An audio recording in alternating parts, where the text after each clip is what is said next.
Amém? Abra seu livro de Lucas.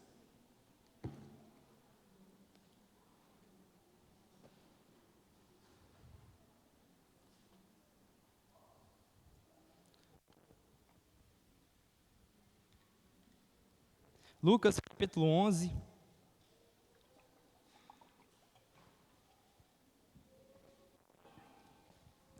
Verso 33.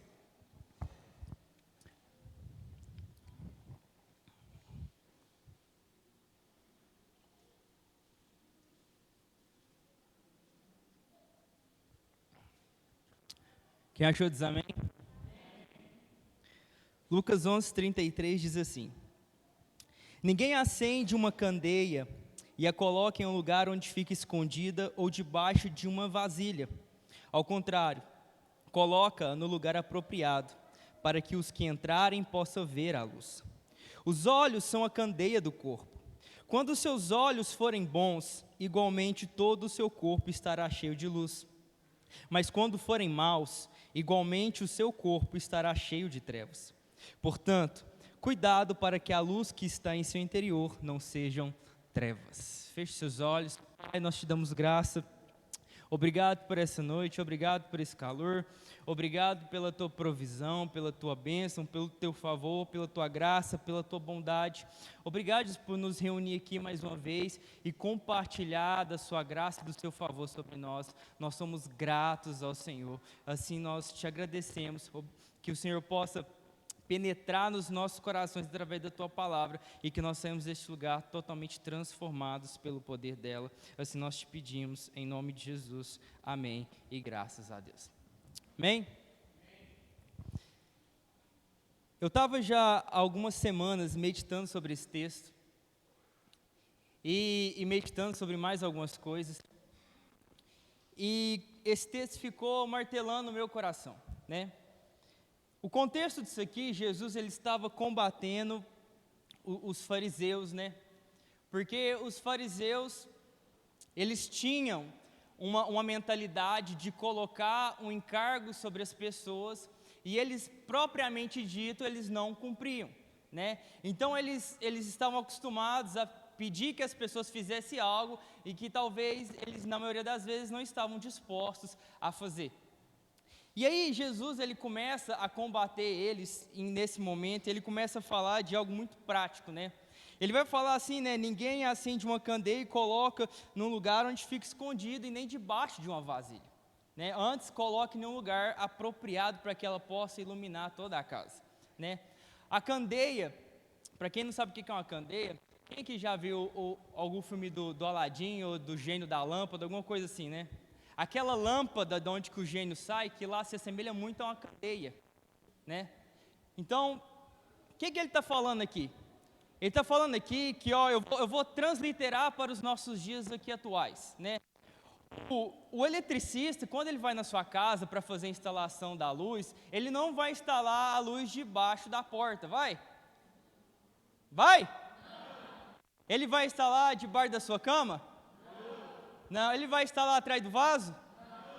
Ele vai instalar nos lugares apropriados da sua casa, né? Ele vai instalar ali no centro da sua cozinha, no centro da sua sala, no centro do seu quarto, nos corredores da casa.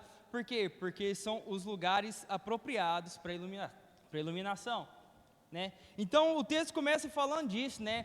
A pessoa, quando ela vai pegar a candeia, ela não vai colocar em um lugar inapropriado, não vai colocar debaixo de uma vasilha, ela vai colocar em um lugar apropriado. E aí Jesus começa a falar uma coisa curiosa, né? Ele vai dizer assim, né? Os olhos são a candeia do corpo. Quando os seus olhos forem bons, igualmente todo o seu corpo estará cheio de luz. Mas quando forem maus, igualmente o seu corpo estará cheio de trevas. Aqui ele faz um paralelo, porque ele coloca duas situações, ele coloca quando forem bons e quando forem maus. Então ele vai entender que o ser humano ele transita nesses dois ambientes. Ora os nossos olhos são bons e ora os nossos olhos são maus, né? E a primeira coisa que a gente precisa começar a se perguntar é o que os nossos olhos estão vendo. Porque a Bíblia vai dizer que os olhos são a candeia do corpo. E o que é a candeia? A candeia é a luminária.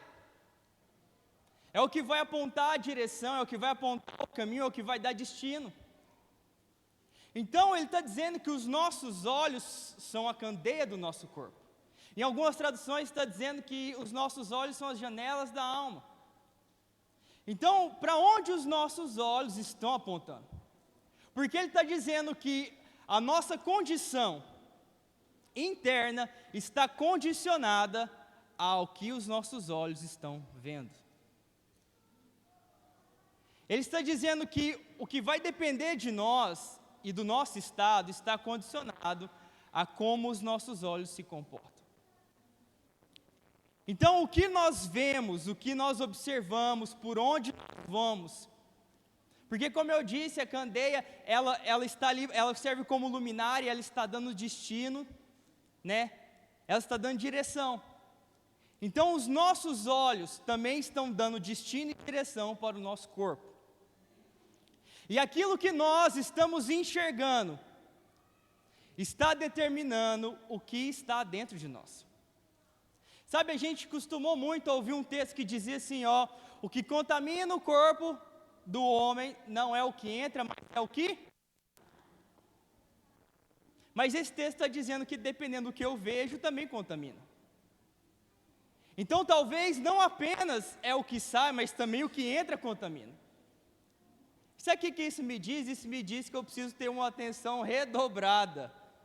Porque antes eu precisava só me preocupar com o que saía, mas agora eu também preciso me preocupar com o que está entrando. Porque dependendo do que eu estou vendo e do que está entrando, as direções que eu estou tomando, a visão que eu estou tendo, isso está trazendo trevas para o meu interior. E aí ele vai dar uma advertência, ele vai dizer assim, né?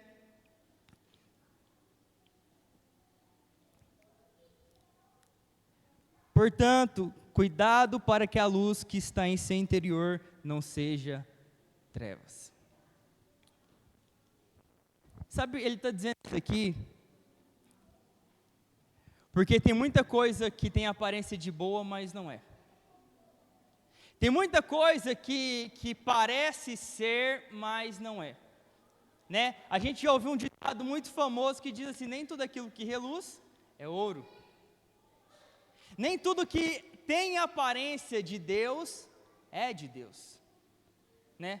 A gente vê um episódio claro, né? Quando Moisés, pela segunda vez, ele vai lá, Deus dá ordem para que ele falasse a rocha, ele vai lá e bate o cajado na rocha e sai água, né? Aquilo é de Deus aí, né?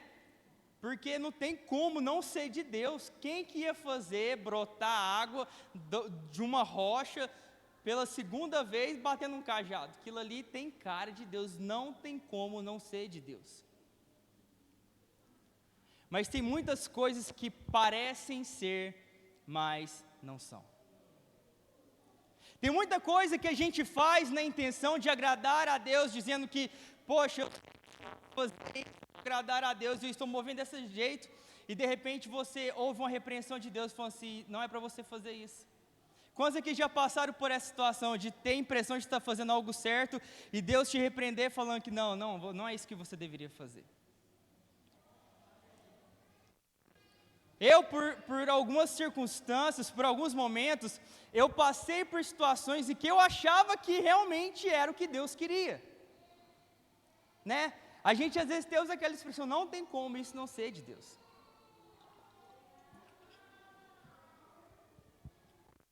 Só que a gente vai percebendo que existem coisas que mascaram aquilo que realmente está encoberto. E eu quero compartilhar com vocês um texto, isso aqui foi só para a gente começar a explanar essa ideia. Mas eu quero compartilhar com vocês um texto que vai trazer clareza a esse texto que nós lemos aqui. Abra a sua Bíblia no livro de 2 Samuel.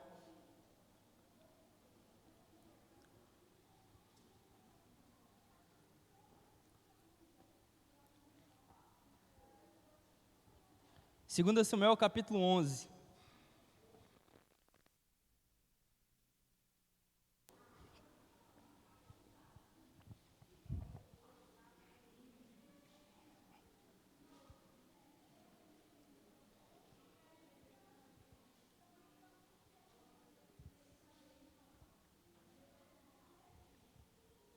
a partir do verso 1.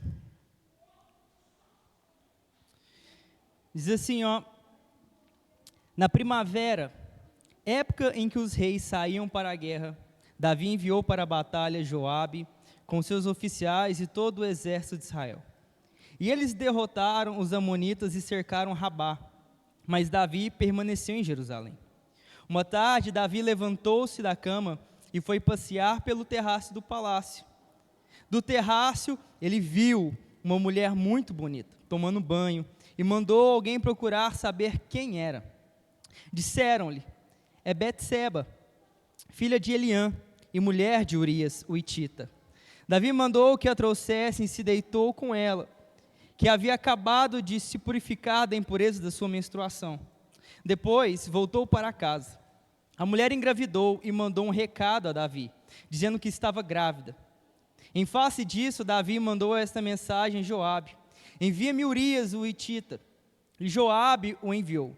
Quando Urias chegou, Davi perguntou-lhe como estavam Joabe e os soldados, e como estava indo a guerra. E lhe disse: vá descansar um pouco em sua casa. Urias saiu do palácio e logo lhe foi mandado um presente da parte do rei. Mas Urias dormiu na entrada do palácio, onde dormiam os guardas do seu senhor, e não foi para casa. Quando informaram a Davi que Urias não tinha ido para casa, ele lhe perguntou: depois da viagem que você fez, por que não foi para casa? Urias respondeu: a arca e os homens de Israel e de Judá repousam em tendas. O meu senhor Joabe e os seus soldados estão acampados ao ar livre.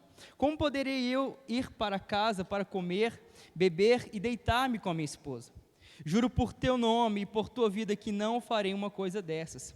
Então Davi lhe disse: fique aqui mais um dia, amanhã eu o mandarei de volta. Urias ficou em Jerusalém, mas no dia seguinte, Davi o convidou para comer e beber e o embriagou. À tarde, porém, Urias saiu para dormir em sua esteira, onde os guardas de seu senhor dormiam, e não foi para casa.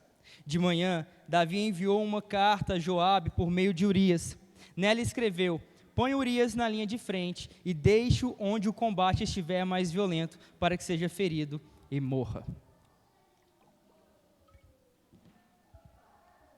Olha aqui para mim. Esse texto aqui é um texto muito conhecido. Quem nunca ouviu falar do grande adultério de Davi? Né? Foi a marca negativa do seu legado.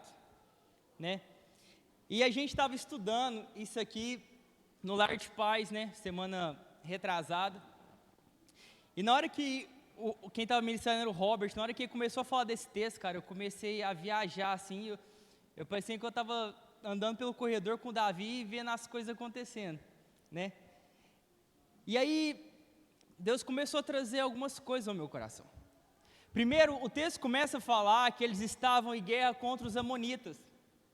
E Davi não estava lá. Davi ficou em Jerusalém.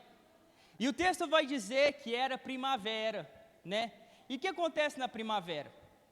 Antigamente, eles não batalhavam no inverno, porque o inverno era muito frio e era escasso.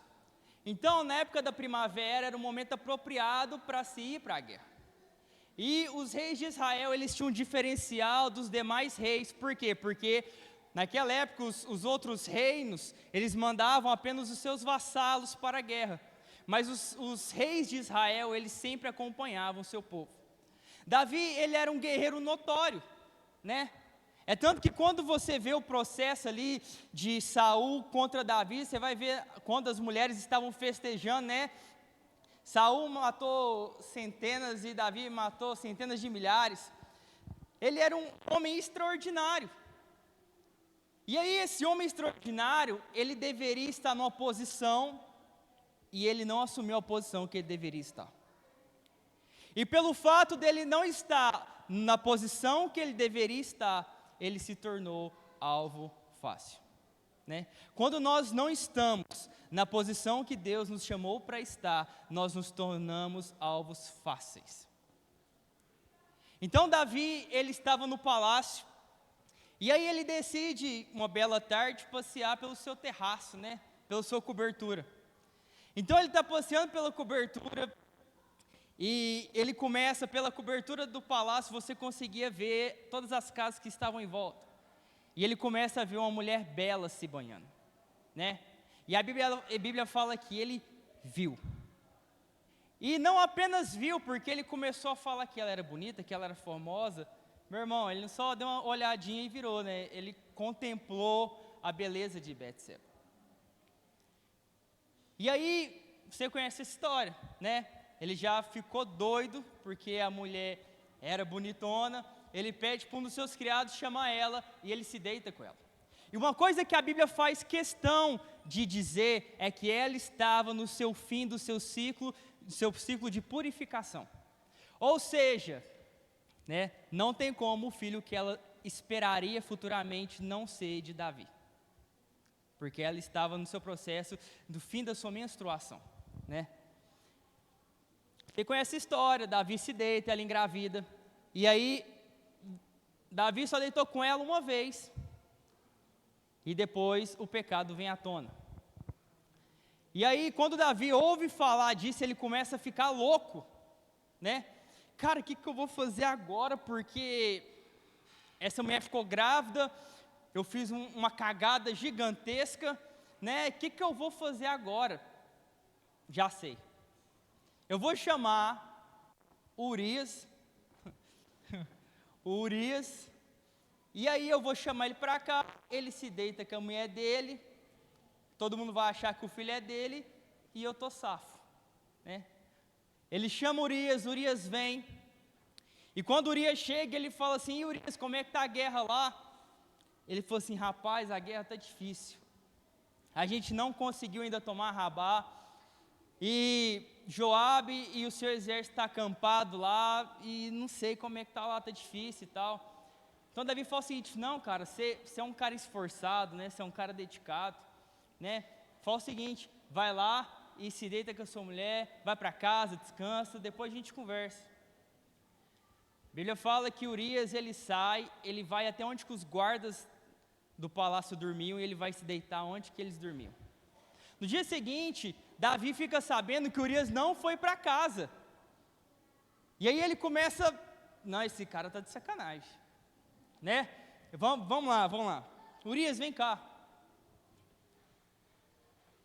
Cara, eu sei que está complicada a guerra lá, mas você precisa descansar, né? Vai lá, só aproveita a sua esposa, né?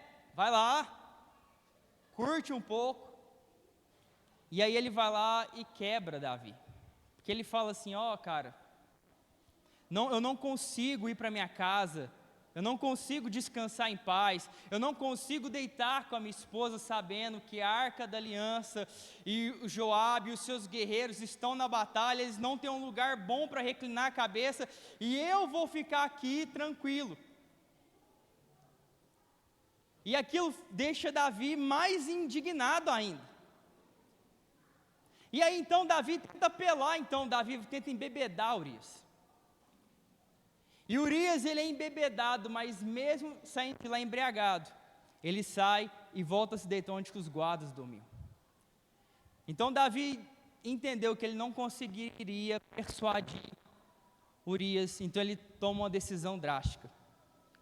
Ele entrega uma carta para Urias entregar para Joabe, dizendo assim: Joabe, é para você mandar Urias para a frente da batalha para que ele possa morrer. Então esse homem, ele sai com a sua carta de morte. E o que essa história tem a ver com o texto que a gente leu de Lucas?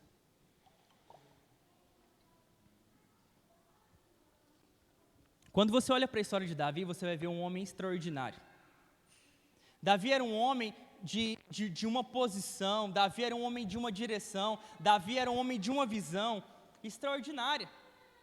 Quando você vai olhar a história dos reis de Israel, você vai ver que o rei mais notável que tem foi Davi. Se você for conversar com um judeu, você perguntar qual foi o rei mais notável sobre Israel, eles vão dizer unânimes que Davi foi o rei mais notável de Israel. E aí esse homem que ele tem uma aparência de algo de Deus, porque ele é o rei, né? Porque naquela época existiam 3 representações, 3 tipos de classes, né, de autoridades que simbolizavam a pessoa de Deus, que eram os profetas, os reis e os sacerdotes. Então Davi, ele era alguém que tinha aparência de Deus, de algo de Deus. Só que esse homem que tinha aparência de Deus, de algo de Deus, ele estava no lugar errado, na hora errada. E a candeia dele estava no lugar errado. Ele começou a contemplar aquilo que não lhe pertencia. Ele começou a olhar para lugares que ele não deveria olhar. Porque quando nós não estamos no lugar em que nós deveríamos estar, os nossos olhos começam a percorrer lugares que não deveriam percorrer. Quando eu não estou no lugar onde Deus me chamou para estar, eu começo a olhar para novos horizontes, além das perspectivas de Deus sobre a minha vida. Porque quando eu estou no centro da vontade de Deus, eu tenho uma visão clara daquilo que Deus está projetando sobre a minha vida. Embora talvez eu não tenha ainda toda a clareza do que Deus tem, mas eu tenho pelo menos a direção que Ele está me mandando ir. Mas quando eu não estou nesse lugar, os meus olhos começam a percorrer por outros caminhos.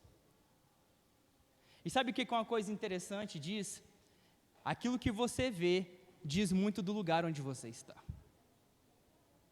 Aquilo que você anda contemplando diz muito do lugar onde você está.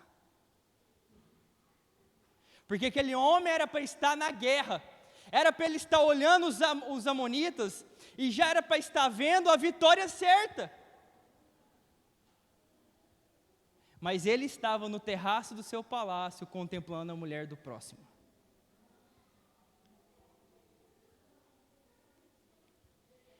E se já isso não bastasse isso, ele chama essa mulher, ele vai se deitar com essa mulher, e ele vai cometer adultério.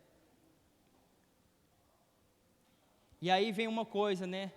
Às vezes a gente vê as coisas e a gente acha que Deus deixa impune. Deixa eu te dizer uma coisa, Deus não vai deixar as coisas escondidas impune. Porque depois de 9 meses viria à tona. E aí quando Davi vai tentar lidar com Urias, Urias começa a quebrar Davi. Porque Urias, ele se demonstra um homem totalmente diferente da história que ele carrega. A Bíblia é clara quando ela vai dizer assim, que Urias era um hitita. E quem que eram os hititas? Eram povos inimigos do povo de Deus. Era o povo que não fazia parte da aliança de Deus. Só que esse cara que não fazia parte da aliança de Deus, sei lá, talvez Davi poderia pensar, esse cara não é um dos nossos, vai ser fácil convencer ele. Esse cara não tem os mesmos princípios que a gente tem, talvez vai ser fácil corromper ele. Só que quando ele chega para lidar com Urias, ele vê um cara totalmente oposto a ele. E aí ele começa a tentar negociar com Urias, só que Urias começa a se demonstrar um homem totalmente leal, um homem totalmente honesto. Ele começa a se demonstrar um homem que se a gente fosse dizer nos nossos dias de hoje, né, um homem que tem bigode. Né? Deixa eu contar um negócio para vocês aqui. Talvez não dê para perceber, mas eu estou deixando meu cavanhaque aqui, né? Eu estava lendo a Bíblia, e aí eu estava vendo um episódio que o povo foi levar uma mensagem para os inimigos, e aí os inimigos, para dar um couro nesse povo, sabe o que eles fizeram? Eles rasparam metade da barba deles, rasgaram as roupas até a cintura e mandaram eles embora. Quando o rei ficou sabendo disso, falou para que eles ficassem em uma outra cidade, até que a barba voltasse a crescer, para que eles voltassem para casa. Porque naquela época um homem sem barba era desonroso. Então minha honra está só aumentando aqui. Amém?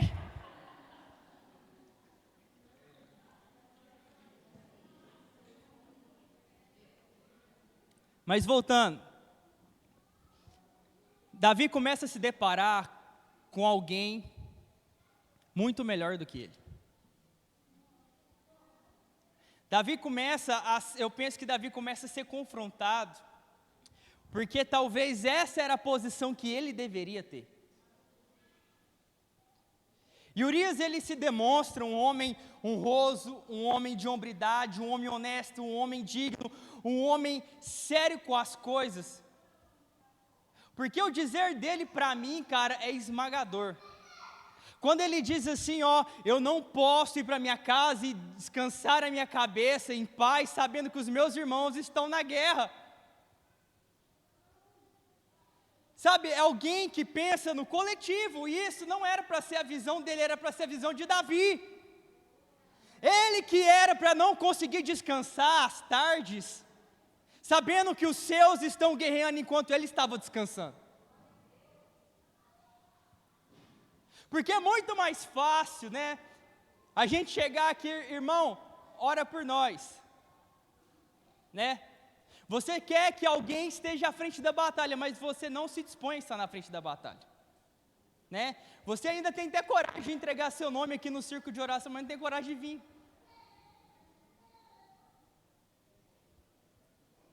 Só que a atitude desse homem é honrosa, é honesta, é verdadeira, é sincera. Eu não consigo descansar, eu não consigo saber, parar para desfrutar de algo, sabendo que eu deveria estar lá e eu não estou. E esse era para ser o sentimento de Davi. Davi, talvez, ele poderia estar assim, cara, eu vacilei, era para ter ido para a guerra, né? Como é que será que eles estão? E está preocupado, não. Davi estava começando a revelar parte das trevas que estava dentro dele. Então, por fim, Davi entendeu que Urias não seria negociável. Deixa eu te dizer uma coisa, não negocie com a mentira. Nós estávamos essa semana no Lar de Paz e eu dizia assim, sabe, uma das coisas mais difíceis que tem é a gente andar debaixo da verdade. Sabe por quê? Porque a verdade, ela é confrontadora. E sabe o que a gente prefere? A gente prefere fugir de confronto. A gente prefere fugir de conflito. A gente prefere não desagradar o irmão, né? A gente tem, uma milindragem toda, porque eu tenho duas opções, eu falo a verdade e perco a amizade, ou eu minto e continua tudo bem. Então, irmão, vou te dar um conselho sábio, essa pessoa nunca foi sua amiga.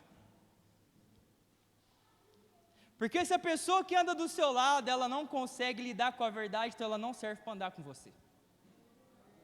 Se você tem pessoas do seu lado que você não pode falar a verdade com elas, sim,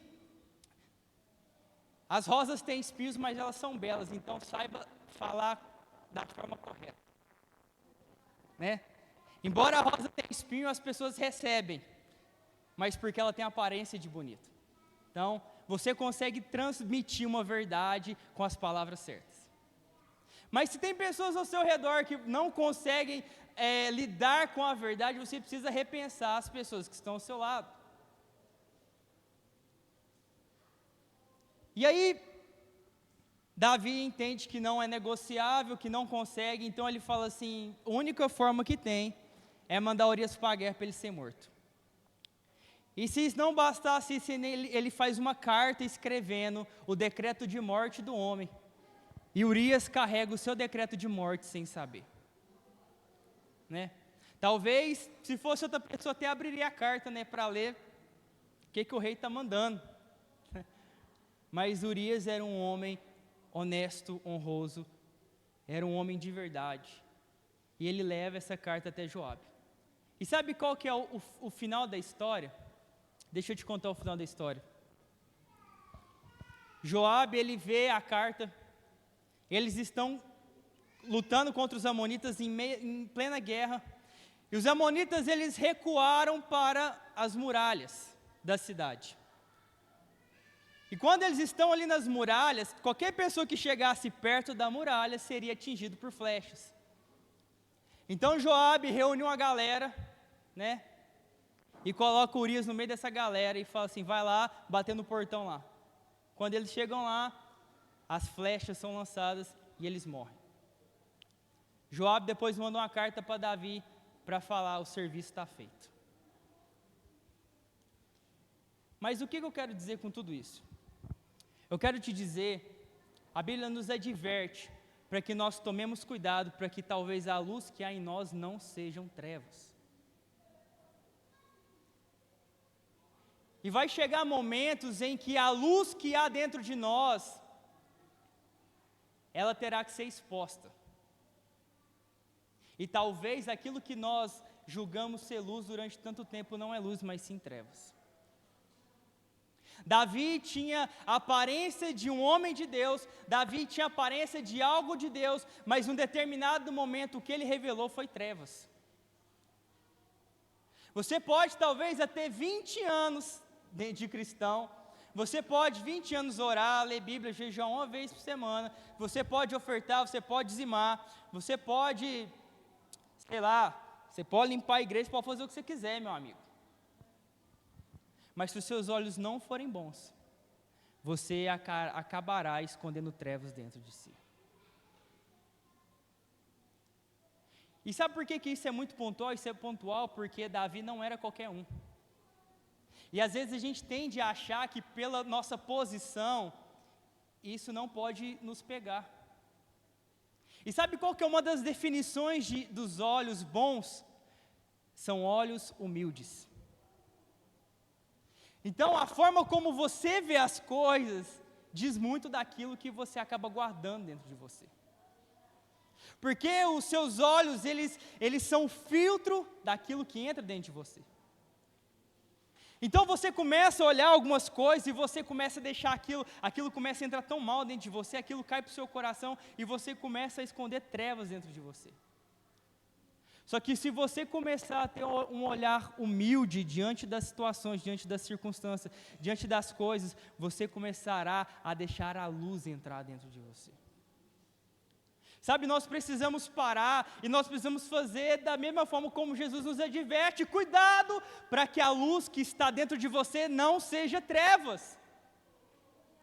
Sabe o que eu preciso fazer? Eu preciso começar a olhar para dentro de mim e dizer, Espírito Santo, começa a jogar um holofote aqui dentro, começa a pegar a vassoura, o esfregão, começa a fazer aqui uma limpeza santa aqui, e começa a revelar o que tem dentro de mim. Porque talvez eu acho que eu sou bom, talvez eu acho que eu sou um cara legal, porque eu dou esmola para todo mundo no semáforo, né? Eu sou um bom marido, né? Eu sou um bom pai, eu sou uma boa ovelha, eu não dou trabalho para o meu pastor, né? Você é quase santo, você é a quarta pessoa da Trindade. Mas talvez exista algo dentro de você que está escondido. É por isso que nós precisamos a todo momento estar clamando ao Espírito Santo de Deus para que Ele possa revelar quem nós somos de verdade. Deixa eu te dizer uma coisa, você pode ser a pessoa mais santa que for. Se você vacilar, você vai começar a esconder trevas dentro de você. Você pode ser a pessoa mais boa da sua família, se você vacilar, você vai começar a esconder trevas dentro de você. Principalmente se você estiver no lugar errado e na hora errada. Sabe por quê? Uma coisa que eu ouvi de um pregador que chama J.B. Carvalho, ele fala que nós somos tentados naquilo que nós somos bons.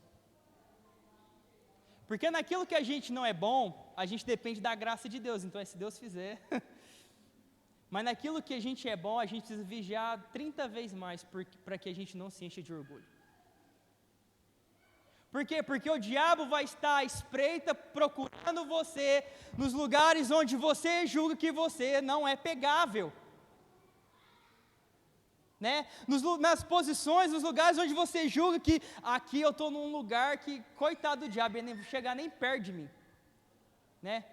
Eu tô vivendo a melhor fase da minha vida, eu tô me dedicando, eu estou vivendo o meu propósito, eu estou fazendo aquilo que Deus me chamou para fazer, então vigie 10 vezes mais.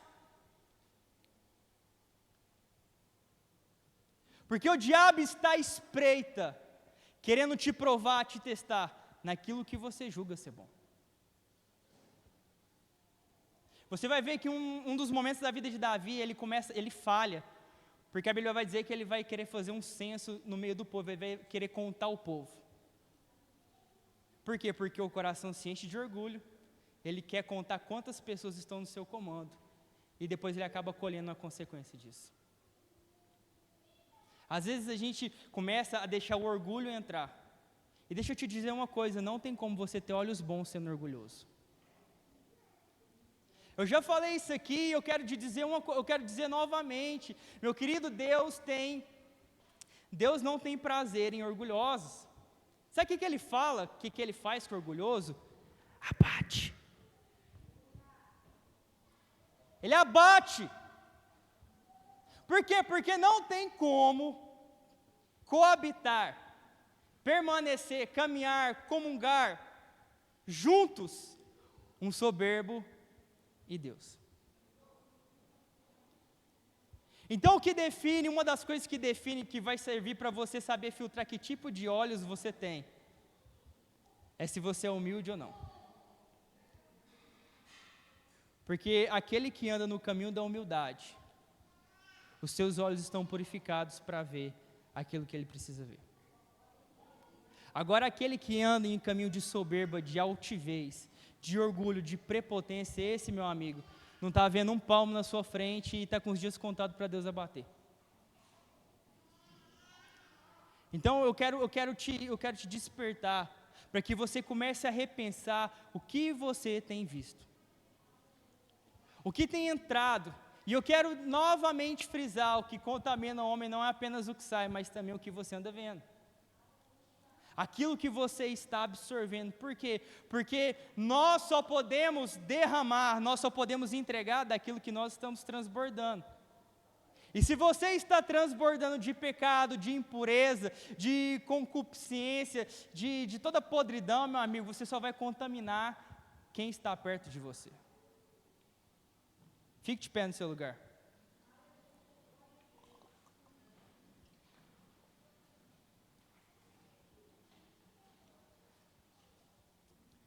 Deixa eu te dizer mais uma coisa aqui para a gente orar. Sabe qual que é o significado do nome de Urias? Urias significa: o Senhor é a minha luz. É um homem de olhos bons. E sabe uma coisa que eu percebo? Aqueles que têm olhos maus não conseguem lidar com aqueles que têm olhos bons. Pessoas de caminhos tortuosos não conseguem lidar com pessoas de caminhos retos. Né? Aquilo que a Bíblia fala, né, que o ímpio ele não vai habitar junto da congregação do justo. Não tem como. E eu e você precisamos trilhar um caminho de luz debaixo da revelação e da graça do Senhor. Nós vamos orar aqui agora. E eu quero que você feche seus olhos.